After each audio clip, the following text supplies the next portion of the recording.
बहुत साल पहले मंगलपुर नाम का एक गांव था। गांव के सभी लोग आनंद से अपना जीवन व्यतीत कर रहे थे। लेकिन गांव के पास एक घना जंगल था। एक दिन उस जंगल में एक डायन आई और जंगल में रहने लगी। वो डायन रोज रात को गांव में आकर गांव के पालतू जानवरों को पकड़कर अपनी कुटिया में ले जाती और उन्हें मारकर मजे से खाती थी। लेकिन एक दिन उस डायन ने सोचा, बहुत दिन हो गए मैं सिर्फ जानवर ही खा रही हूँ, पर अब गांव में भी मेरे पसंद के सभी जानवर खत्म हो गए और अब मुझे भी किसी छोटे बच्चे का मांस खाने की इच्छा हो रही है। ऐसा करती हूँ, मैं अभी गांव जाती हूँ और छोटा बच्चा ढूंढती हूँ। डायन तुरंत ही गांव में गई और एक छोटे बच्चे को पकड़कर जंगल में लेकर जाने लगी। लेकिन तभी मंगल नाम का एक लकड़हारा जंगल में लकड़ियां काट रहा था। उसने डायन को देख लिया। उसे लगा जरूर कुछ गड़बड़ है, क्योंकि मंगल ने उस औरत को कभी गांव में नहीं देखा। इसलिए वह डायन का पीछा करते हुए उसकी झोपड़ी तक पहुंच गया और उस औरत को झोपड़ी की खिड़की से देखने लगता है। मुझे छोटे बच्चों का मांस खाना बेहद पसंद है। मेरी ये इच्छा बहुत दिनों के बाद पूरी होने वाली है। मैं जल्द से जल्द इस बच्चे को पकाकर खाऊंगी। मंगल ने डायन की ये बात सुनकर एक तरकीब लगाई। वह डायन की झोपड़ी के दरवाजे पर जाकर बोला, कोई है घर में? कौन है? मैं एक लकड़हारा हूं। बूढ़िया, थोड़ा पानी मिलेगा पीने को। आवाज सुनते ही डायन हड़बड़ा गई। डायन ने सोचा, इसे जल्द से जल्द पानी पिलाकर यहां से भेजना ही ठीक होगा। इसके बाद डायन ने अपनी बोरी को छुपाया और दरवाजे पर आकर बोले, हाँ बाबा, पिलाती हूँ। थोड़ी देर रुको, मैं तालाब से अभी पानी लेकर आती हूँ। डायन वहां से चली जाती है। डायन के जाते ही मंगल ने बच्चे को बोरी से बाहर निकाला और उसे घर भाग जाने को कहा। बेचारा बच्चा डायन के डर से तुरंत वहां से भाग जाता है।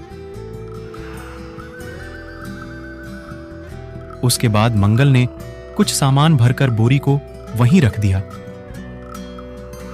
कुछ देर बाद डायन तालाब से पानी लेकर आई। अरे बुढ़िया, तुम इस जंगल में अकेली रहती हो, तुम्हें डर नहीं लगता? ऐसा सुनकर डायन हंसने लगी और बोली, डर? और मुझे? तुम्हें बताती हूँ, असल में मैं एक डायन हूँ। मुझे छोटे बच्चों का मांस खाने में बड़ा ही मजा आता है। अंदर जो बोरी देख रहे हो, उसमें मैंने एक छोटा बच्चा कैद कर रखा है। अरे बूढ़िया, अगर गांव वालों को पता लगा तो वो सब मिलकर तुम्हें मार देंगे। अरे मुझे मारना इतना आसान नहीं है, क्योंकि मेरी जान तो इस झाड़ू में है। जब तक ये झाड़ू सलामत है, मुझे कोई नहीं मार सकता। ये सुनकर मंगल सोचने लगता है, अगर इस डायन से बचना है तो कोई ना कोई तरकीब लगानी होगी। मंगल ने डायन से कहा, मुझे भी छोटे बच्चे खाना पसंद है। अभी अभी मुझे तुम्हारे इस झोपड़ी में छोटे बच्चे की बू आ रही थी। ढूंढने पर मुझे एक बोरी में छोटा बच्चा मिला और मैंने तुरंत उसको फटाफट खा लिया। वो बहुत ही स्वादिष्ट था। आज तो मजा ही आ गया। ये सुनकर डायन को बहुत तेज गुस्सा आता है, क्योंकि उस बच्चे को तो डायन खुद मजे लेकर खाना चाहती थी। डायन तो तुरंत अंदर गई और देखती है, सच में उसे वहां कोई बच्चा नजर नहीं आता है। वो चिल्लाकर बोलती है, तुम तो एक साधारण लकड़हारा नजर आते हो। जरूर तुमने ही उस बच्चे को भगाया होगा। अरे हाँ, मैं लकड़हारा हूँ, सिर्फ बाहर के लोगों के लिए। असल में मैं तो एक भूत हूँ। मुझे छोटे बच्चे खाना ही पसंद है। ये सुनकर डायन को बहुत तेज गुस्सा आता है। अरे बुरा मत मानो, मैं आपकी शिकार खाई है। अब मैं ही आपको खाने के लिए एक बच्चा लेकर आऊंगा। अब तुम शांत हो जाओ। चलो ठीक है, पर तुम्हें तो गांव पहुंचने में बहुत देर लगेगी। ऐसा करो, मेरे साथ इस झाड़ू पर बैठकर चलो। वहां मुझे कोई बच्चा लाकर देना। वो दोनों मिलकर डायन के झाड़ू पर बैठकर कुछ ही पल में उस गांव में पहुंच गए। चलो, अब मेरे लिए जल्दी से बच्चा लेकर आओ। तब तक मैं यहीं बैठकर तुम्हारा इंतजार करती हूँ। हाँ हाँ, अभी लेकर आता हूँ, पर उससे पहले ये झाड़ू तो तोड़ देता हूँ। नहीं नहीं नहीं।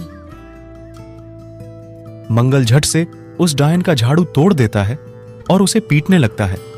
तब तक वो छोटा बच्चा गांव के लोगों को लेकर वहां आ जाता है और सब मिलकर डायन को मारने लगते हैं। इस प्रकार डायन का अंत हो गया। दुश्मन कितना भी ताकतवर क्यों ना हो, यदि हम संयम से रहे तो कोई ना कोई तरकीब निकाल लेते हैं।